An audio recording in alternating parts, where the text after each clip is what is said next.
നിന്ന് BJP-യിലേക്ക് അണികളും നേതാക്കളും ഒഴുകുന്നതിൽ അത്ഭുതം കൂറുന്നവരോട് ചോദിക്കട്ടെ, നിങ്ങൾക്ക് ബാബ രാഘവദാസിനെ അറിയാമോ?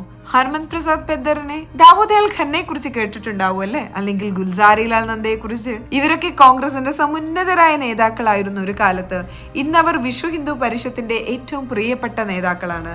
അയോധ്യയിൽ പള്ളി പൊളിച്ച് ക്ഷേത്രം പണിയാൻ വഴിയൊരുക്കിയതിന് യഥാർത്ഥ ക്രെഡിറ്റ് സംഘപരിവാർ നൽകുന്നത് ഇവർക്കാണെന്ന് നിങ്ങൾക്കറിയാമോ? അറിയുമോ നിങ്ങൾക്ക് ഈ മനുഷ്യരെ? അറിയുമോ നിങ്ങൾക്ക് ആ ചരിത്രം? 1949 ഡിസംബർ 22 ബാബറി മസ്ജിദിനുള്ളിൽ സീതയുടെയും രാമന്റെയും വിഗ്രഹങ്ങൾ പ്രത്യക്ഷപ്പെട്ടു.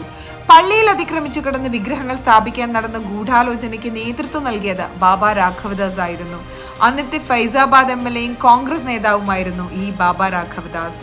സരയൂ നദിയിൽ കുളിപ്പിച്ച വിഗ്രഹം പള്ളിക്കുള്ളിൽ കടത്തിയത് ബാബ രാഘവദാസിന്റെ ഉറ്റ സുഹൃത്ത് ഹർമന്ത് പ്രസാദ് പെദ്ദറും സംഘവുമായിരുന്നു. ഈ കളി ഇന്ത്യയുടെ നാശത്തിൽ ചെന്നെത്തുമെന്ന് അന്നത്തെ പ്രധാനമന്ത്രി ജവഹർലാൽ നെഹ്റുവിന് അറിയാമായിരുന്നു. അതുകൊണ്ട് തന്നെ വിഗ്രഹങ്ങൾ ഒളിച്ചു കടത്തിയവരെ അറസ്റ്റ് ചെയ്യാനും വിഗ്രഹങ്ങൾ സരയൂ നദിയിലേക്ക് എറിയാനും അദ്ദേഹം UP മുഖ്യമന്ത്രി ഗോവിന്ദ് വല്ലഭ പന്തിനോട് ആവശ്യപ്പെട്ടു. ഇന്ത്യൻ പ്രധാനമന്ത്രിയുടെ നിർദ്ദേശം പന്തും സംഘവും തള്ളി. പകരം സർക്കാർ ചെലവിൽ ഹിന്ദുത്വവാദികൾക്ക് പൂജ നടത്താൻ സന്ദർഭമൊരുക്കുകയാണുണ്ടായത്. പ്രശ്നം പടിപടിയായി ഹനുമന്ത് പ്രസാദ് പെദ്ദർ വഷളാക്കി. തുരുതുരാ കേസുകൾ, വർഗീയ കലാപങ്ങൾ. 1948 ഫൈസാബാദിൽ മാത്രം ഒതുങ്ങി നിന്നിരുന്ന സംഘർഷം ഘട്ടം ഘട്ടമായി വടക്കേ ഇന്ത്യ ആകെ വ്യാപിച്ചു. അയോധ്യയുടെ പട്ടികയിൽ കാശിയെയും മധുരയെയും ആദ്യം ചേർത്തതും കോൺഗ്രസ് നേതാക്കളായിരുന്നു. 1983 UP-യിലെ മുസഫർ നഗറിൽ നടന്ന ഹിന്ദു മഹാസമ്മേളനം അയോധ്യ, കാശി, മധുര എന്നീ നഗരങ്ങളിലെ മുസ്ലിം പള്ളികളുടെ സ്ഥാനത്ത് ക്ഷേത്രങ്ങൾ പുനഃസ്ഥാപിക്കണമെന്ന് സമ്മേളനത്തിൽ പ്രമേയം അവതരിപ്പിച്ചത് കോൺഗ്രസ് നേതാവും UP-യിൽ 2 തവണ മന്ത്രിയും മുറാദാബാദ് MLA-യുമായിരുന്ന ദാവൂദ് അൽ ഖന്നെയായിരുന്നു. സമ്മേളനത്തിന് നേതൃത്വം നൽകിയത് ഗുൽസാരിലാൽ നന്ദ. 2 തവണ ഇന്ത്യയുടെ ആക്ടിംഗ് പ്രധാനമന്ത്രി പദം വഹിച്ച കോൺഗ്രസ് നേതാവായിരുന്നു ഗുൽസാരിലാൽ നന്ദ. ഒരു പ്രമേയം കൊണ്ട് കാര്യം അവസാനിച്ചില്ല. അയോധ്യയിലും വാരാണസിയിലും മധുരയിലും ഹിന്ദു ക്ഷേത്രങ്ങൾ പുനഃസ്ഥാപിക്കണമെന്ന് 1983 മെയ് മാസത്തിൽ പ്രധാനമന്ത്രി ഇന്ദിരാഗാന്ധിക്ക് ഖന്ന കത്തുമെഴുതി.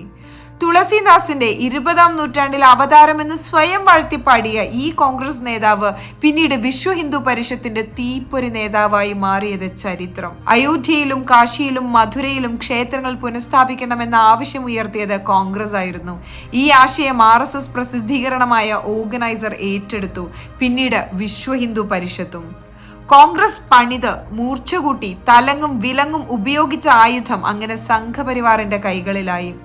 1989 തർക്കഭൂമിയിൽ സംഘപരിവാർ തീവ്രവാദികൾക്ക് ശിലാന്യാസത്തിന് അനുമതി കൊടുത്തതും കോൺഗ്രസ് മുഖ്യമന്ത്രിയായിരുന്ന ND തിവാരി ആയിരുന്നു.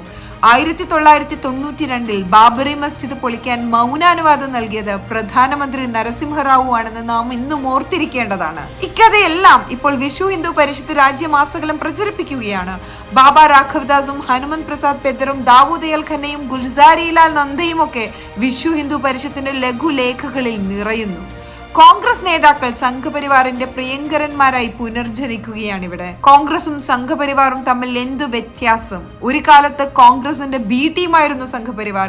പിന്നീട് കോൺഗ്രസ് സംഘപരിവാറിന്റെ B ടീമായി മാറി. ഇപ്പോൾ Aയും Bയും ഒന്നുമില്ല, രണ്ടും ഒന്നായി മാറിയിരിക്കുകയാണ്. BJP-യിൽ മഹാഭൂരിപക്ഷവും കോൺഗ്രസിന്റെ നേതാക്കളാണിന്ന്. ഈ യാഥാർത്ഥ്യം ഇന്ത്യ തിരിച്ചറിയുകയാണ്.